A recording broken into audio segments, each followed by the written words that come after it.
Brother பேர் Gunaseelan. Initial audio கிளியராக இல்லை, அதனால் வாய்ஸ் ஓவர் கொடுக்குறேன். தூத்துக்குடியிலேருந்து 2 பேர் வந்திருக்காங்க டீசல் புல்லட்டில். அதை பற்றி எக்ஸ்பிளைன் பண்ணுறாரு. தேங்க்யூ. 1986 85 மேடு 86ல் ஜனவரியில் ரிஜிஸ்ட்ரேஷன் பண்ணியிருக்காங்க. சூரஜ் ஆட்டோமொபைல்ஸ் அப்படின்னு சொல்லி வண்டிங்க. இது எப்படின்னா எல்லாம் ராயல் என்ஃபீல்டில் தான் மேக்ஸிமம் டீசல் புல்லட் வச்சுருப்பாங்க. ஆனால் இது அப்போ 84ல் பிளான் பண்ணி 85லேருந்து வந்திருக்குங்க இந்த வண்டி. ஸோ இந்த வண்டி ரொம்ப கிரேஸில் எடுத்திருக்கேன். இந்த வண்டி எடுத்ததில் மெயின் முக்கியம் அண்ணா குமரசனன்னு ஒன்று. நான் அவங்ககிட்ட நிறைய டவுட் கேட்டு தான் வண்டி எடுத்து போனேன்.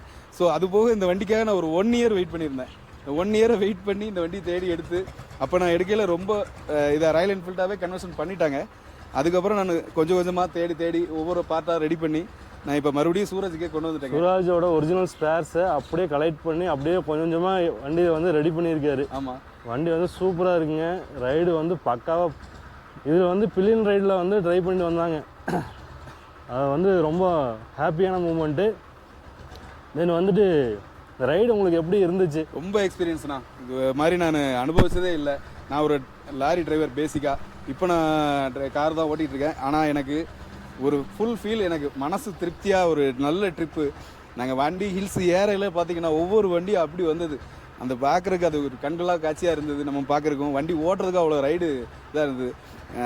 டீசல் புல்லட்டை பற்றி பார்த்தீங்கன்னா பொதுவாக எல்லோரும் ஒரு கருத்து சொல்லுவாங்க, மலையெல்லாம் ஏறாது, ரொம்ப போகாது, ரொம்ப வைப்ரேஷன். அப்படிலாம் இல்லைங்க. நம்ம வண்டியை வச்சுக்கிறது தான் இருக்குது. நம்ம வண்டியை மெயின்டைன் பண்ணணும். சும்மா வண்டி எடுத்தால் ஓட்டணும்லாம் இருக்கக்கூடாது.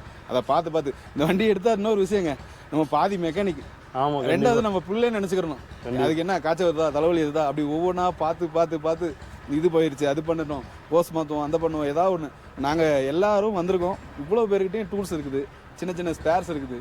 இங்கே நம்ம வெளியில் போய் தேடி அலையிற கூட அந்த ரைடில் எங்களுக்கு கிடச்சிது. அப்படி ஒரு சூழ்நிலையிலையும் நாங்கள் நிறைய பிரேக் டவுன்ஸு எல்லாமே அட்டன் பண்ணோம். அப்படி தேடி இது பண்ணியிருக்கோம். முதல்ல இதை நம்ம குரூப்புக்கு அண்ணா குமரேசனுக்கு ரொம்ப நன்றி தெரிவிச்சுக்கிறேன். இப்படி ஒரு இது பண்ணுறதுக்கு. நம்ம சேவ் டீசல் புல்லட் அப்படிங்கிறத நேற்று கொடைக்கானல் 2 நாளாக பார்த்து, அதாவது எப்படி சொல்கிறது, தண்டர் பேர்டுன்னு சொல்லுவாங்களே, அது இடி பறவைனா இதுதாங்க. அடித்து அடி அப்படி மொத்த கொடைக்கானலும் திரும்பி பார்த்துருக்குது. அவ்வளோ சிறப்பாக இருந்ததுங்க.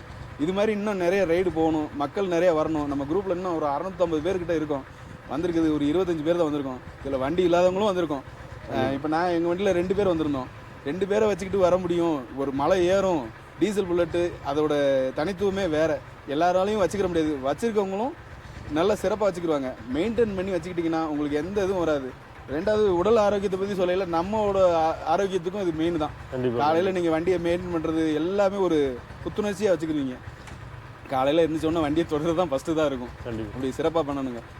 இது மாதிரி நிறையா ரைடு காலையில் எந்திரிச்சோன்னா ஒரு வண்டி தொடச்சி நீட்டாக ரெடி பண்ணி என்ன டியூன் பண்ணுமோ டியூன் பண்ணிட்டு இருந்தார். அவர் காலைல வண்டி எடுத்து நீட்டாக ரெடி பண்ணுறாரு. ரொம்ப கேர் பண்ணுறாரு. ரொம்ப ரொம்ப தேங்க்யூ. நன்றிண்ணா. குணசீலன். நன்றி. கண்டிப்பாக. தேங்க்யூ. ஓகேண்ணா. டன்.